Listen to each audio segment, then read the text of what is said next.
मुझे दिखाई कुछ नहीं दिया, बस एक आवाज़ आई। तो आवाज़ इतनी ख़तरनाक थी कि मुझे लग रहा था मेरे कान के पर्दे फट जाएंगे।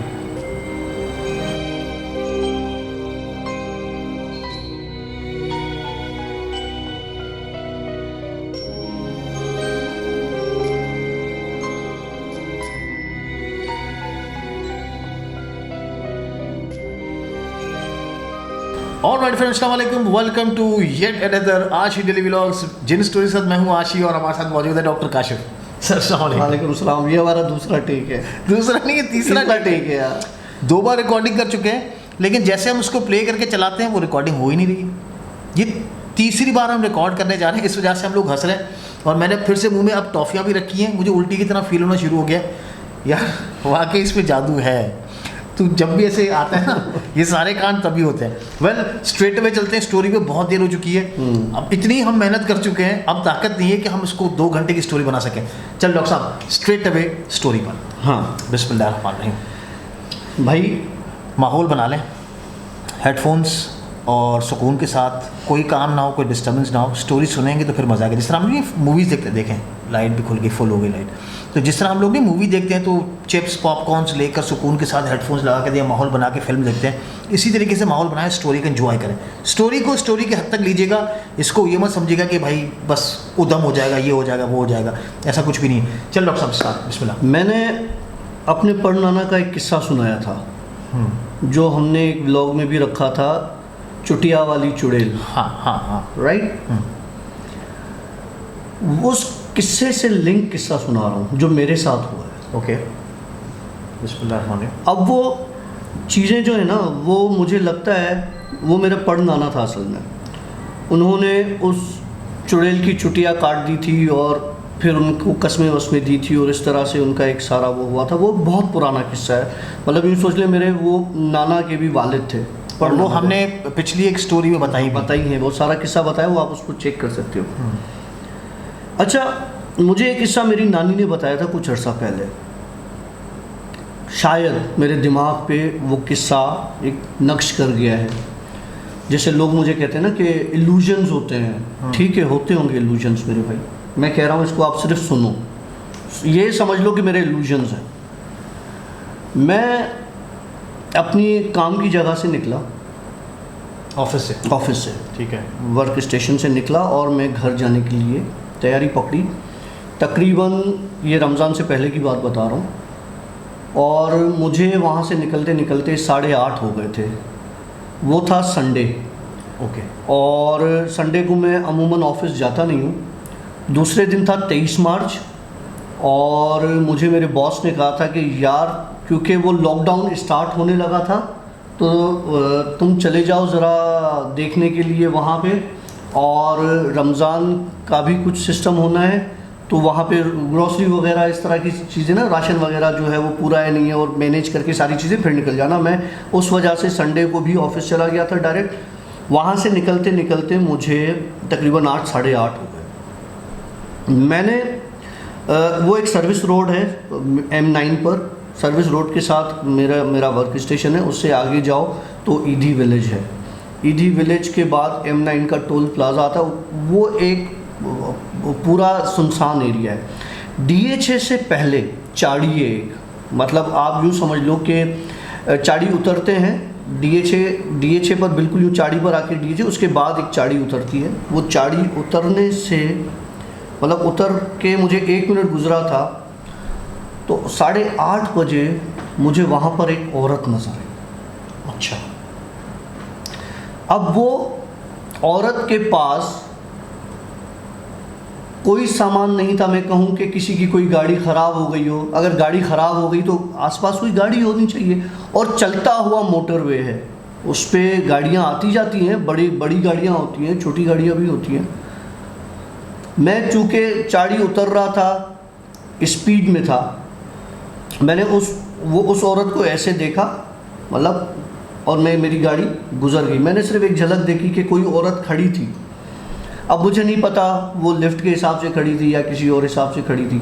मतलब सामान के साथ थी? नहीं नहीं नहीं, खाली औरत थी और रोड के किनारे खड़ी थी। वैसे कैसे, मतलब सही कपड़े नॉर्मल, थे हाँ हाँ या नॉर्मल, नहीं नॉर्मल नॉर्मल औरत। जिस तरह वो बेगर्स भी खड़े होते हैं? नहीं नहीं नहीं नहीं नहीं, नॉर्मल कपड़ों में एक औरत, ऐसा लग रहा था जैसे किसी की गाड़ी ख़राब हो गई हो और या कोई अच्छा इस तरह से। बहरहाल और करीब में कोई गाड़ी वाड़ी भी नहीं थी खराब? नहीं, कोई गाड़ी ख़राब नहीं थी। बहरहाल मैं 2-3 मिनट की ड्राइव के बाद जब आगे निकला तो उसी औरत को जैसे मेरे पड़नाना ने देखा था, मैंने दोबारा देखा। सेम औरत? सेम औरत, और वो उसी तरीके से वहाँ पे खड़ी थी। अच्छा। अब जब उसको मैंने दूसरी बार देखा ना, मेरे दिमाग में पड़नाना का किस्सा नहीं था मेरे, सीधी सी बात है, क्योंकि मैं इतना थका हुआ था काम से। और बहरहाल मैं जब उसको दोबारा मैंने देखा तो मुझे थोड़ा सा अजीब वियर्ड लगा कि यार कुछ है। बहरहाल मैंने गाड़ी नहीं रोकी, मैंने गाड़ी आगे चला ली। जब मैंने उसको तीसरी बार देखा, एक औरत जो कि गाड़ी की स्पीड से ज़्यादा ट्रैवल करके मुझसे पहले उस जगह पे पहुंच रही है, वो कोई नॉर्मल औरत तो हो नहीं सकती। सही बात है, ठीक है, ठीक बात है, पते की बात बोली। और 2 बार देखा और तीसरी बार भी देखा। इसका मतलब ये है कि अगर मेरी गाड़ी 100 की स्पीड पे जा रही है तो क्या वो 120 की स्पीड पे ट्रेवल कर रही थी या उससे भी ज़्यादा तेज़। लेकिन सवाल ये था, क्या वो सिर्फ मुझे ही नज़र आ रही है या इतनी जो गाड़ियाँ जा रही हैं उनमें से भी किसी को नज़र आ रही है। वो किसी को नज़र नहीं आ रही थी। अगर किसी को नज़र आती तो कोई एक आधी गाड़ी रुकती। जब मैंने उसको तीसरी बार देखा तो मैंने इंडिकेटर देके अपनी गाड़ी रोड की साइड पे लगा दी, क्योंकि वो औरत तो पीछे गुजर गई। उसको मैंने क्रॉस किया था गाड़ी से, ठीक है, क्रॉस कर लिया। आगे जाके मैंने लेफ्ट का इंडिकेटर देके गाड़ी अपनी साइड पे लगा ली और इमरजेंसी इंडिकेटर स्टार्ट करके गाड़ी के मिरर में से देखा तो पीछे कोई औरत नहीं थी उस वक्त। अच्छा, ये एस्टिमेटेड टाइम क्या हो रहा होगा उस वक्त? 8:30 साढ़े 8 बजे मैं निकला हूँ कंपनी से अपनी, तो ये टाइम हो रहा होगा 10-12 मिनट, 15 मिनट, 10 मिनट का ज़्यादा से ज़्यादा, तो उसको 8:45 कर दो। 8:45 कर दो। सुबह के, शाम के, रात के? अच्छा, रात के टाइम, रात के 8:45। फिर आगे क्या हुआ? मैंने गाड़ी साइड पे रोकी, साइड मिरर से देखा तो मुझे कोई औरत नज़र नहीं आई। ओके, हो गया, ठीक है। मैंने कहा यार यहाँ से निकलना ही बेहतर है। सही है। मैंने गाड़ी जैसे ही गियर में डाली, डी पर रखी, वो औरत मेरी गाड़ी के हेडलाइट्स पे खड़ी थी, कि ऊपर नहीं, उसके पास खड़ी थी हेडलाइट्स। मतलब तेरी गाड़ी के सामने? मेरी गाड़ी के, ये मेरी गाड़ी खड़ी है, ये हेडलाइट्स है। अभी थोड़ा हाथ ऊपर रखना। हाँ, ये मेरी गाड़ी खड़ी है, ये ठीक है, ये बॉनेट है, ये हेडलाइट है और इस तरफ खड़ी है, जो कि मैं उसको बाकायदा देख सकता हूँ, विजुलाइज कर सकता हूँ उसको। मैंने देखा। फिर तूने बोला होगा बीबी जी आ जाओ, लिफ्ट दे देता हूँ। इतना बोलने का मौका ही नहीं था। क्यों? वो औरत मेरी गाड़ी के बॉनेट पे गिरी। नहीं कर। अच्छा, फिर गाड़ी में चोट वोट आई? नहीं, जब मेरी गाड़ी के ऊपर गिरी तो उसकी जो मैं चुटिया की बात कर रहा हूँ ना, उसके बाल ऐसे थे कि किसी ने उसकी चोटी काटी हुई हो।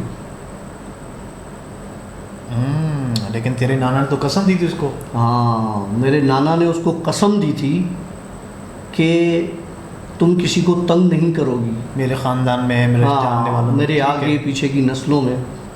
फिर वो कहाँ से?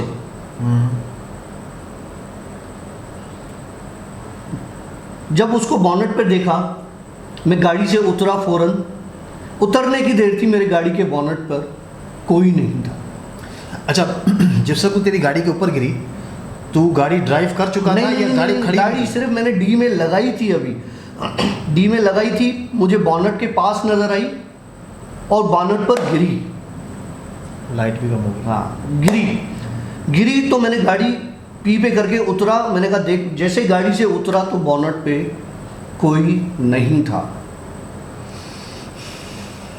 फिर मैंने गाड़ी अपना हिसार बांधा, डी पे रखी, गाड़ी भगाई, मुझे नज़र नहीं आई। अच्छा। जब मैं घर पहुंचा रात को तकरीबन कोई 1 बजे, 1 सवा 1 बजे अजीब हंसने की आवाज़ें आई कहाँ पर? मेरे कमरे में, किसी औरत के।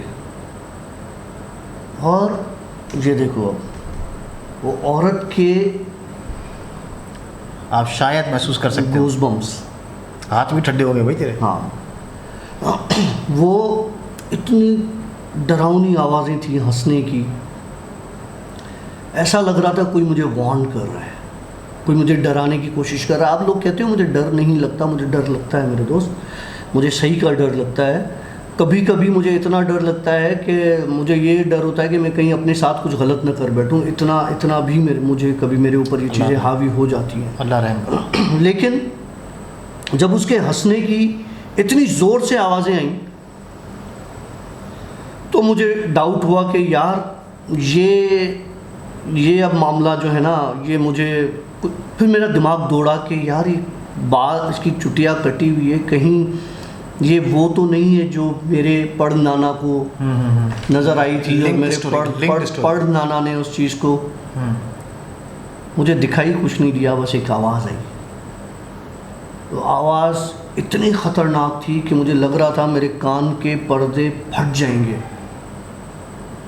हालांकि वो आवाज़ अगर बाहर इस तरह से सुनाई देती तो कोई 10-12 मोहल्लों में सुनाई देती। इतनी चीख की आवाज़ थी कि मेरे कानों के पर्दे लिटरली फट जाते। मुझे सारी रात सर में दर्द रहा, सिर्फ एक बात की, मैं उससे नहीं डरता। मैं आज भी कह रहा हूँ अगर उसने दोबारा आना है ना तो आ जाए, नो इशू।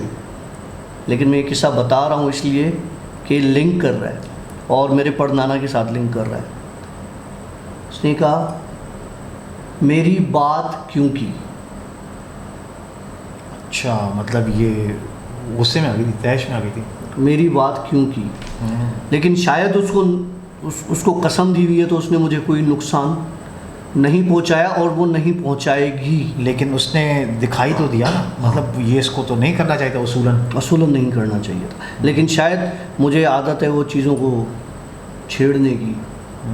और हमने लास्ट व्लॉग में वो जो आपको फील करवाने की कोशिश की थी तो वो ठीक है, एक माइंड गेम थी जो भी था। लेकिन आपको पता है आप ही में से कुछ व्यूअर्स ऐसे हैं जो मेरी तरह के हैं और उन्होंने मुझसे बाद में ये कहा कि डॉक्टर काशिफ आप नॉर्मल इंसान के ऊपर इस तरह की चीज़ें ना करें, क्योंकि ये सारी चीज़ें बिहाइंड द विंडो ऐसी चीज़ों का इंतज़ार कर रही होती है कि कहीं से कोई दरवाज़ा खुल जाए, कोई खिड़की खुल जाए तो हम अपनी चीज़ें दिखाएं लोगों को। हाँ ऑफ कोर्स, इसमें मतलब जान का बिल्कुल है, ख़तरा है। सुबह में मेरी पीठ पर स्क्रैचेस थे। अच्छा। और ये मुझे पहले पता नहीं चला। जब मैं नहाया तो मेरे पीठ पे शदीद जलन महसूस हुई। तो जलन महसूस हुई तो मैंने कहा यार पीठ क्यों जल रही है। मैंने शर्ट वर्ट चेंज करने के लिए जब मिरर में देखा तो बाकायदा मेरी पीठ पे स्क्रैचेस थे। अच्छा, वेल कुछ भी हो सकता है, लेकिन चुटिया वाली जो चुड़ैल थी तो वो तो उसको कसम दी हुई यार। हमने देखो आशी, हमने उसके अलावा भी और चीज़ों का बहुत जिक्र किया है। हमने एक परी का भी जिक्र किया था। वो तो पूरी फाइल घूमेगा। अभी इसको हमने उस फाइल के बाद की तो बात कर रहा हूँ। नहीं उससे पहले की सॉरी। हाँ वो तो हमने काफ़ी, ये भी हमने तीसरे अटेम्प्ट पे रिकॉर्ड किया। आज कुछ पलड़ा भारी लग रहा है। वैसे देखा जाए तो हमने, आप लोग परेशान होंगे कि इस हफ्ते हम 2 स्टोरीज़ क्यों डाल रहे हैं। ये मैं पिछले वाले टेक में बता चुका था जो कि अब कट चुका है, लेकिन मैं उसको क्लियर करता हूँ। क्या है कि मैं व्लॉग्स बनाता हूँ। आज का रमज़ान भी है तो इतनी ताकत नहीं बचती है कि हम लोग डेली स्टोरीज़ रिकॉर्ड करें धूप में, गर्मी में, उसको एडिट करें, उसके बाद फिर अपलोड करें। तो डॉक्टर काशिफ आए हुए थे, मैंने कहा क्यों ना एक ज़रा हेल्प कर दे भाई की। मैं डेली अपलोडर हूँ, डेली वीडियोस अपलोड करता हूँ। अगर आप लोगों ने व्लॉग्स नहीं देखे तो व्लॉग ज़रूर देखिएगा। उसमें बहुत सारी चीज़ें ऐसी होती हैं जो हमारे साथ होती हैं। फिर वो चीज़ मतलब ऑफ कोर्स हम आपको बता नहीं सकते, भूल जाते हैं बहुत सारी चीज़ें, लेकिन उन व्लॉग्स में आपको बहुत सारी चीज़ें नज़र भी आएंगी वो। तो खैर डॉक्टर साहब क्या बस बताएगा आगे? यार हमने जानवरों को डिस्कस कर लिया है ना सारे, ठीक है, हमने एक जानवर छोड़ दिया, कौवा। गुड पॉइंट, क्योंकि लास्ट हमने जो फार्म हाउस पे स्टोरी की थी उस पर हमने स्टोरी करना शुरू की थी और कौवों की आधी रात को कौवों की आवाज़ें काएं काएं काएं काएं काएं इस तरीके की आवाज़ें आना शुरू हुआ। तो मतलब, और साथ में एक और चीज़ भी है, जब आप इंग्लिश मूवीज़ देखेंगे, इंडियन मूवीज़ भी अक्सर आप देखेंगे, पाकिस्तानी हॉरर मूवीज़ देखेंगे, तो उसमें भी कौवों को सीन्स के साथ जोड़ा जाता है। अब मैं मज़े की बात बताऊं, याद है मेरे घर पर कराची में वो जो बच्चे आए थे जो मीठा खाते हाँ थे, हाँ हाँ हाँ हाँ हाँ, चॉकलेट जिनके लिए तू संभाल के रखता था। हाँ, फिर और मैंने उनसे कहा था कि मैं पीछे वो जो एक छोटा सा वो थल्ला टाइप बना हुआ है और उस पर मैं डाल दिया करूँगा मीठी चीज़ कभी कभी, तो वो खाना तुम लोग, लेकिन मुझे इतना तंग करना ना, मेरे साथ कोई मस्ती मजाक करना इस तरह की। अजीब बात हुई। अच्छा, कभी कौवे को मीठा खाते हुए देखा है? शायद नहीं, रोटी वोटी तो खाता है शायद इस तरह। वो जो मीठा फेंकता हूँ मैं, वो एक पर्टिकुलर वक्त है जिस पे मैं उसको मीठे को छोड़ता हूँ। कभी कभार जैसे मैं मगरिब के बाद उधर रखता हूँ, क्योंकि मुझे पता है कि अब ये इन चीज़ों के आने का टाइम मगरिब के बाद ज़्यादा होता है। तो मैं वहाँ से कभी कभार, रोज़ नहीं, कभी कभार मैं वहाँ से मीठी चीज़ फेंक देता हूँ। तो रात को, क्योंकि उस तरफ कब्रिस्तान है, रात को 10 बजे 10:30 बजे मुझे क्योंकि वो शीशे की खिड़की है, तो वहाँ पे कौवों के ठुंगों की निशान, टुक टुक और टुक टुक की आवाज़ें और पंजों की आवाज़ें, शायद वो मुझे बताते हैं कि हम आ गए। और जब मैं वहाँ जाके देखता हूँ यार, वो मिठाई अगर मतलब कोई चूंटी भी नहीं खा सकती, कितनी चूंटियाँ आ जाती हैं और कितनी चीज़ें आ जाती हैं खाने के लिए। वो मीठी चीज़, मिठाई पर्टिकुलरली कोई 3 या 4 कौवे हैं जो एक टाइम पर आते हैं। उनका टाइम है 10, 10:30, 11 इस तरह से। मतलब वही बात, मगरिब के बाद वाला, मगरिब के बाद का अंधेरे वाला टाइम, अंधेरे वाला। उस टाइम पर वो कौवे कहाँ से आते हैं? सिर्फ वो मीठी चीज़ खाते हैं। अच्छा, मैंने आजमाने के तौर पे वहाँ पे गोश्त भी डाला और चीज़ें भी डाली, तो वो चीले वीले आके खा जाती हैं। वो कौवे नहीं आते, कौवे सिर्फ वो मीठी चीज़ खाते हैं और चले जाते हैं। मतलब वो जिनके लिए तू मीठी चीज़ें रखता है वो कौवे की शक्ल में आके खा के जाते हैं ऐसे। वेल, होता होगा। और ये भी अच्छी बात है कि देखे ना, हमारे घर में भी अक्सर ऐसे होता है कि खाना वेस्ट हो रहा था, लोग क्या करते हैं, खाना वेस्ट हो रहा है, बिन कर दो। बिन नहीं किया करें, उसको आप गरीबों को बांटें। मतलब लेट सपोज आपके घर में आपने एक सब्ज़ी बनाई है, वो सब्ज़ी अगर बच गई है तो गरीबों को खिला दें, बनस्पत ये कि उसको बिन करें। और साथ में रोटी बच जाती है तो रोटी को भी आप टुकड़े करके किसी एक मट्टी के पत्थर में, प्याले में आप उसमें डाल के रख दें, ताकि चील कौवे आए वो खा लें उसको। ये ज़्यादा सवाब का काम है, चूंटियाँ खाएंगी तब भी सवाब का काम है ना भाई। तो मेरे ख्याल से हम काफ़ी देर से रिकॉर्ड करने के चक्कर में थे, ये स्टोरी हमारी काफ़ी रिकॉर्ड हो चुकी है। कम से कम एक घंटे से ऊपर हमारा ऐसे हो गया कि हम रिकॉर्ड कर रहे थे, कभी लाइट बंद हो जाती थी, कभी कैमरा बंद हो जाती थी, आज गड़बड़ ज़्यादा थी, कभी कुछ और मसला हो रहा था। इवन आज तो वैसे लाइट डिम हो जाती है, लेकिन आज लाइट कम्प्लीटली बंद हो गई, बिल्कुल बंद हो गई, कम्प्लीटली बंद हो गई। फिर उसके बाद वो स्टोरी अभी हमने स्टार्ट करते हुए कोई 5-10 मिनट हुए होंगे, हम कहें कि चलो लाइट हीटअप हो गई तो पूरी लाइट बंद। फिर वापस जाके उधर जाके पीछे मैंने देखा है प्लग, हमारा वहाँ प्लग लगा हुआ, उसका जाके देखा प्लग वहाँ से ऑफ है। ये कैसे हो सकता है यार? वेल, आज थोड़ा सा मेरे ख्याल से दिन भारी है और मेरे ख्याल तकरीबन 18-20 मिनट का हम स्टोरी यहाँ पे रिकॉर्ड कर चुके हैं और यहाँ पे हम लोग आप लोगों से लेंगे इजाज़त। लेकिन जाने से पहले हम्बल रिक्वेस्ट कि प्लीज़ इन स्टोरीज़ को सुने और साथ में शेयर करें आगे, एक स्टोरी की तरह। हाँ, ठीक है, आगे शेयर करें ताकि थोड़ा सा हमें बूस्टअप मिले और हम ज़्यादा से ज़्यादा जिन स्टोरीज़ बनाने में हमें मज़ा भी आए और ज़्यादा एफर्ट्स भी लें हम लोग। देखिए, मैं सच बताऊं, मैं अपनी स्टोरीज़ शेयर नहीं करना चाहता, सीधी सी बात है। और क्योंकि ये मेरी पर्सनल चीज़ें और तकलीफ़ें भी आती हैं, ये मेरी पर्सनल चीज़ें भी हैं। मेरा काफ़ी इन चीज़ों के साथ एक अटैचमेंट है, एक कनेक्टिविटी है मेरी।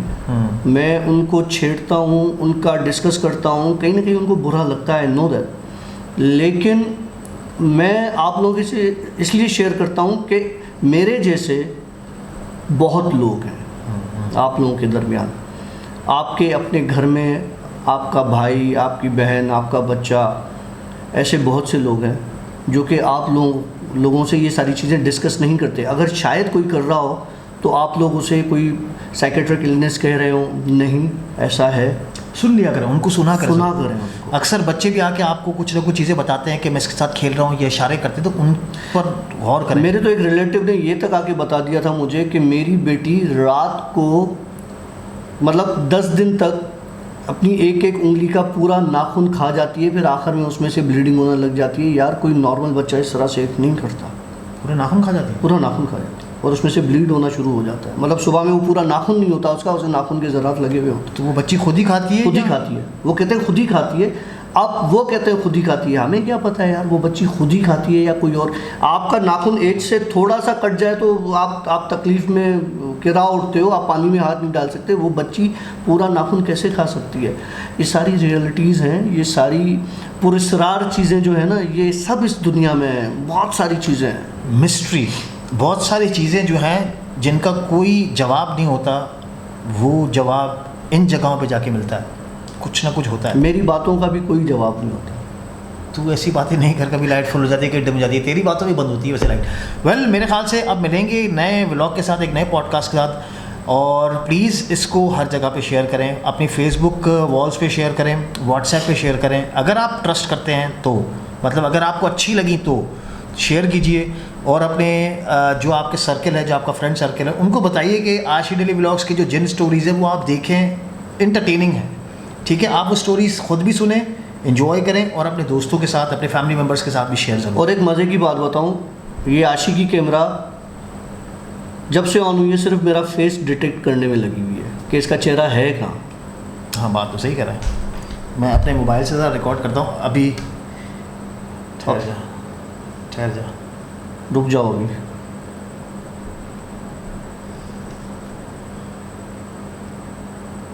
अभी ये मुझे डिटेक्ट कर रही है। हाँ अभी देख, हाँ अभी तो यार जैसे ही मैंने बात की, हाँ, तो मैंने अपने चेहरे का बोला तो उसने तुम्हें डिटेक्ट करना शुरू कर दिया। और इससे पहले ये काशिफ को डिटेक्ट कर रही है। और जितना व्लॉग चला है, जितना भी व्लॉग चला है, इस कैम ने सिर्फ मुझे डिटेक्ट किया है, मेरे चेहरे को। और जैसे ही मैंने अपनी बात की, ये फ़ौरन स्विच हो गई आशी पर।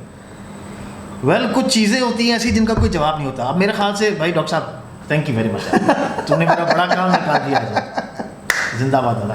मैं रोक नहीं रहा हूँ तेरे को, तो बहुत अच्छी स्टोरी सुनाता है, आप लोग भी बड़े खुश होते हैं।